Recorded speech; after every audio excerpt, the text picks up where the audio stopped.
Assalamualaikum warahmatullahi wabarakatuh. Innal hamdalillah nahmaduhu wa nasta'inuhu wa nastaghfiruh wa na'udzu billahi min shururi anfusina wa min sayyiati a'malina. Man yahdihillahu fala mudilla lahu wa man yudlil fala hadiya lahu. Ashhadu an la ilaha illallah wahdahu la syarika lahu wa ashhadu anna Muhammadan 'abduhu wa rasuluh. Ya ayyuhalladzina amanu taqullaha haqqa tuqatih wa la tamutunna illa wa antum muslimun. Fa inna asdaqal hadithi kitabullah wa khairal hadi hadi Muhammad sallallahu alaihi wasallam wa syarril umuri muhdatsatiha wa kullu ummatin bid'ah wa kullu bid'atin dhalalah wa kullu dhalalatin finnar. Allahumma salli wa sallim ala nabiyyina Muhammadin wa ala alihi wa ashabihi wa man tabi'ahum bi ihsan ila yaumiddin. Amma ba'du. Masyaallah muslimin, jamaah salat Jumat rahimani wa rahimakumullah. Segala puji bagi Allah, Rabb semesta alam yang telah memberikan kita berbagai karunia. Karunia yang besar yang Allah berikan adalah karunia iman dan Islam. Moga kita semakin bersyukur atas nikmat yang telah Allah berikan itu dengan membuktikan dengan semakin meningkatkan ketakwaan kita kepada Allah Ta'ala. Takwa inilah yang nanti menyelamatkan kita dari api neraka.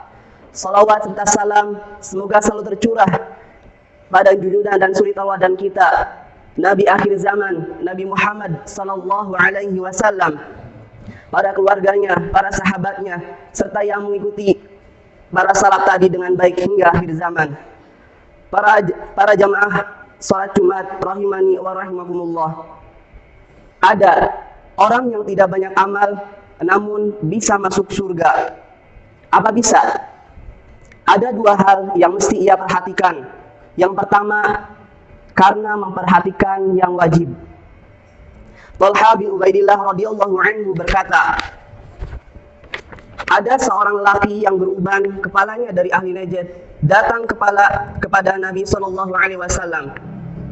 Kami dapat mendengar gema suaranya, tapi tidak memahami apa yang ia katakan, sampai ia berada dekat dengan beliau sallallahu alaihi wasallam. Ternyata ia bertanya tentang Islam. Maka Rasulullah sallallahu alaihi wasallam menjawab, Islam itu mengerjakan sholat 5 waktu sehari semalam. Laki-laki tersebut bertanya lagi, apakah ada kewajiban lain selain itu untukku? Rasulullah SAW menjawab, tidak, kecuali engkau ingin menambah dengan yang sunnah. Rasulullah SAW mengatakan lagi, Islam itu juga mengerjakan puasa di bulan Ramadan. Laki-laki tersebut bertanya lagi, apakah ada kewajiban lain selain itu untukku? Maka Rasulullah SAW menjawab, tidak, kecuali engkau ingin menambah dengan yang sunnah. Talha melanjutkan, Rasulullah SAW menyebutkan lagi tentang masalah zakat. Laki-laki tersebut bertanya lagi, apakah ada kewajiban lain selain itu untukku? Maka beliau menjawab, tidak, kecuali engkau ingin menambah dengan yang sunnah. Lalu lelaki tersebut berbalik pergi lalu berkata, demi Allah, aku tidak akan menambahkan dan juga mengurangi sedikit pun darinya. Rasulullah SAW bersabda, beruntunglah orang tersebut jika ia jujur. Hadis riwayat Bukhari dan Muslim. Juga disebutkan kewajiban lainnya dalam hadis dari Abu Hurairah radhiyallahu anhu. Anna A'rabiyyan ata Nabiyya sallallahu alaihi wasallam faqala dullani ala amalin idza amiltuhu dakhaltul jannata qala ta'budullaha la tusyriku bihi syai'a wa tuqimus salatal maktubah wa tuaddi zakatal mafruḍah wa tasuma ramadan qala walladhi nafsi biyadihi la azidu ala hadha falamma walla qala nabiyyu sallallahu alaihi wasallam man sarrahu an yanzura ila rajulin min ahli jannah falyanzur ila hadha. Ada seorang Arab Badui datang kepada Nabi sallallahu alaihi wasallam lalu berkata, wahai Rasulullah, tunjukkanlah padaku amalan yang jika aku lakukan aku dapat masuk surga. Maka Rasulullah SAW bersabda, engkau menyembah Allah semata, tidak berbuat syirik kepada Allah sedikit pun juga. Engkau mengerjakan sholat yang wajib, engkau menunaikan zakat yang wajib, juga engkau berpuasa di bulan Ramadan. Arab Badui tersebut berkata, demi zat yang jiwaku berada di tangannya, Aku tidak akan menambahkan selain itu. Ketika orang tersebut berbalik pulang, Nabi SAW bersabda, barang siapa yang senang melihat seseorang dari ahli surga, maka lihatlah orang ini. Hadis riwayat Bukhari dan Muslim. Yang kedua, karena tidak mempunyai rasa dendam dan hasad atau cemburu pada orang lain. Anas bin Malik radhiyallahu anhu berkata, kami sedang duduk bersama Rasulullah SAW. Maka beliau pun berkata, akan muncul kepada kalian sekarang seseorang penduduk ahli surga. Maka muncullah seorang dari kaum Ansar, jenggotnya masih basah, terkena air wudu, sambil menggantungkan kedua sendalnya di tangan kirinya. Tak kalah keesokan harinya, Nabi SAW mengucapkan perkataan yang sama, dan muncullah orang itu lagi dengan kondisi yang sama seperti kemarin. Tak kalah keesokan harinya, di hari yang ketiga, Nabi SAW juga mengucapkan perkataan yang sama dan muncul juga orang tersebut dalam keadaan yang sama. Tak kala Nabi berdiri pergi, maka Abdullah bin Amr bin Al-As mengikuti orang tersebut, lalu berkata kepadanya, aku bermasal dengan ayahku, dan aku bersumpah untuk tidak masuk ke rumahnya selama 3 hari. Jika menurutmu aku boleh menginap di rumahmu hingga berlalu 3 hari, maka orang tersebut menjawab, silahkan. Anas bin Malik melanjutkan tutur kisahnya. Abdullah bin Umar bin Amr bin Al-As bercerita bahwasanya ia pun menginap bersama orang tersebut selama 3 malam. Namun ia sama sekali tidak melihat orang tersebut mengerjakan sholat malam. Hanya saja jika ia terjaga di malam hari dan berbolak-balik di tempat tidur, maka ia pun berzikir kepada Allah dan bertakbir. Hingga akhirnya ia bangun untuk sholat subuh. Abdullah bertutur, hanya saja aku tidak pernah mendengarnya berucap kecuali kebaikan. Dan tak kala berlalu 3 hari, hampir saja aku meremehkan amalannya. Maka aku pun berkata kepadanya, wahai hamba Allah fulan, sesungguhnya tidak ada permasalahan antara aku dan ayahku, apalagi boikot. Akan tetapi aku mendengar Rasulullah SAW berkata sebanyak 3 kali bahwa akan ada muncul kala itu kepada kami seseorang penduduk surga. Lantas engkaulah yang muncul, maka aku pun ingin menginap bersamamu untuk melihat apa sih amalanmu untuk aku teladani. Namun aku tidak melihatmu banyak beramal.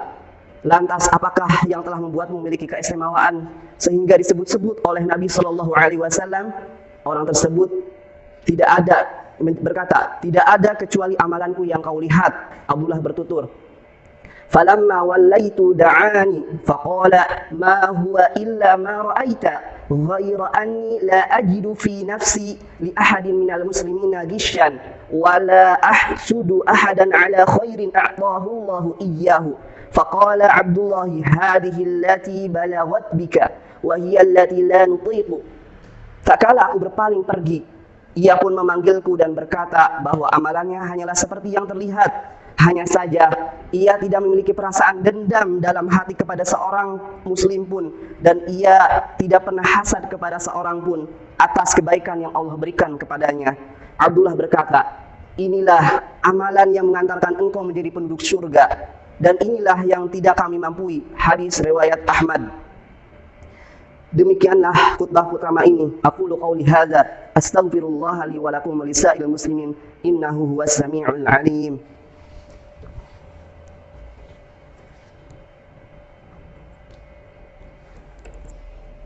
Alhamdulillahi rabbil alamin, wassalatu wassalamu ala asyrafil anbiya'i wal mursalin nabiyina Muhammadin wa ala alihi wa sahbihi ajma'in. Amma ba'du, ma'asyiral muslimin, jamaah salat Jumat rahimani wa rahimakumullah.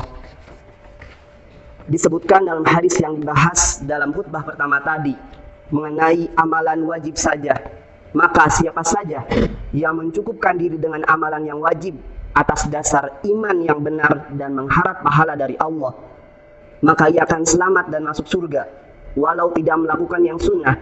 Apalagi jika amalan sunnah diperhatikan lebih menyelamatkan dirinya.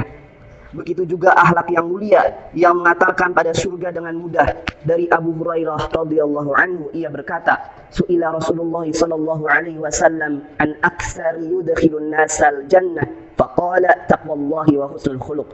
وسئل عن أكثر ما يدخل الناس النار فقال الفم والفرج. Rasulullah SAW ditanya mengenai perkara yang banyak memasukkan seorang ke dalam surga, maka beliau pun menjawab, takwa kepada Allah dan berakhlak yang mulia. Beliau ditanya pula mengenai perkara yang banyak memasukkan orang ke dalam neraka, maka beliau pun menjawab, yaitu mulut dan kemaluan. Hadis riwayat Tirmidzi dan Ibnu Majah. Semoga Allah memberikan taufik dan hidayah pada kita untuk berakhlak mulia dan menjalankan kewajiban dengan iman yang benar. Inna Allah wa malaikatahu yusalluna ala nabi ya ayyuhalladzina amanu sallu alaihi wa sallimu taslima. Allahumma salli ala Muhammad wa ala ali Muhammad kama sallaita ala Ibrahim wa ala ali Ibrahim innaka Hamidum Majid, wa barik ala Muhammad wa ala ali Muhammad kama barakta ala Ibrahim wa ala ali Ibrahim innaka Hamidum Majid. Allahumma ighfir lil muslimina wal muslimat wal mu'minina wal mu'minat al ahya minhum wal amwat innaka sami'un qaribun mujibud da'wat. Allahumma inna na'udzubika an nusyrika bika wa nahnu na'lam wa nastaghfiruka lima la na'lam. Allahumma inna na'udzubika min munkaratil akhlaqi wal a'mali wal ahwa. Allahumma laka aslamna wa bika amanna wa 'alaika tawakkalna wa ilaika anabna wa bika khasamna. Allahumma inna na'udzu bika bi'izzatika la ilaha illa anta an tudillana anta hayyul ladzi la yamutu wal jin wal insu yamutun. Allahumma ahsin aqibatana fil umuri kulliha wa ajirna min khizyid dunya wa 'adzabil akhirah. Allahumma kfina bihalalika an haramika wa aghnina bifadlika amman siwak. Rabbana atina fid dunya hasanah wa fil akhirati hasanah wa qina 'adzaban nar. Wa sallallahu ala nabiyyina Muhammad wa ala alihi wa sahbihi wa man tabi'ahum bi ihsan ila yaumiddin. Wa akhiru da'wana alhamdulillahi rabbil alamin. Aqimis shalah.